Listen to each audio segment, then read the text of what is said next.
भाज्य संख्या तथा अभाज्य संख्या यानी composite number and prime number के बारे में पढ़ेंगे। सबसे पहले हम पढ़ते हैं भाज्य संख्या के बारे में। तो भाज्य संख्या की परिभाषा हम देखें, जो संख्या स्वयं और एक के अलावा किसी अन्य संख्या से भी विभाजित होती है तो उन्हें हम भाज्य संख्या कहते हैं। कहने का मतलब कोई एक ऐसी संख्या है जो स्वयं से विभाजित हो, एक से विभाजित हो और उसके अतिरिक्त किसी अन्य अंक से भी डिवाइड हो तो उस संख्या को हम भाज्य संख्या कहते हैं। जैसे एग्जाम्पल के रूप में हम 4 को लिखें तो देखेंगे 4 देखिए 1 से डिवाइड होगा, फिर 2 से डिवाइड होगा और फिर 4 से डिवाइड होगा। इसी तरह अगर हम 6 को लिखें तो 6 की डिवीजन देखिए क्या होता है, 1 2 तिहाई 6, 3 दूना 6 और फिर 6 से डिवाइड होता है। अगर 8 हम लें तो ये देखें 1 से डिवाइड होगा, 2 से डिवाइड होगा, 4 से डिवाइड होगा और 8 से डिवाइड होगा। अगर हम 10 को लें तो ये देखें 1 से डिवाइड होगा, 2 से डिवाइड होगा, 5 से डिवाइड होगा और 10 से डिवाइड होगा। तो ये सभी संख्याएं एक और स्वयं के अतिरिक्त अन्य संख्या जैसे 4 2 से, 6 2 और 3 से, 8 2 और 4 से, 10 2 और 5 से भी विभाजित होती हैं तो इन सभी संख्याओं को हम भाज्य संख्या कहते हैं। तो याद रखेंगे, जो संख्या स्वयं से और एक के अतिरिक्त किसी अन्य अंकों से भी डिवाइड होती हैं तो इन संख्याओं को हम भाज्य संख्या यानी कंपोजिट नंबर कहते हैं।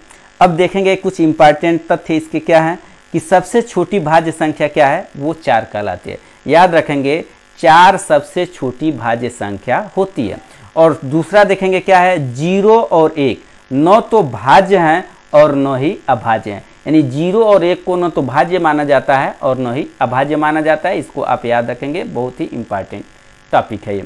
नेक्स्ट अब हम पढ़ेंगे यहाँ पे प्राइम नंबर। प्राइम नंबर यानी अभाज्य संख्या। इसी परिभाषा देखिए, ऐसी संख्या जो केवल स्वयं और एक से विभाजित होती है उससे अभाज्य संख्या यानी प्राइम नंबर कहते हैं। कहने का मतलब ये है कि जिन संख्याओं के केवल और केवल 2 ही गुणनखंड होते हैं उन्हें हम अभाज्य संख्या कहते हैं।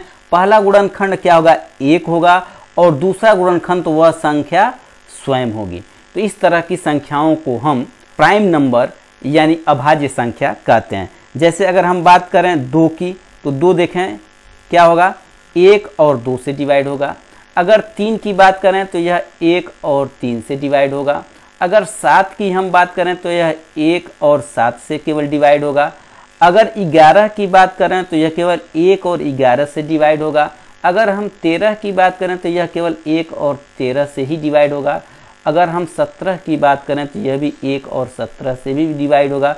और अगर हम 19 की बात करें तो यह भी 1 और केवल 19 से डिवाइड होता है। यानी कहने का मतलब ये होता है कि अभाज्य संख्याओं के केवल 2 ही गुणनखंड होते हैं।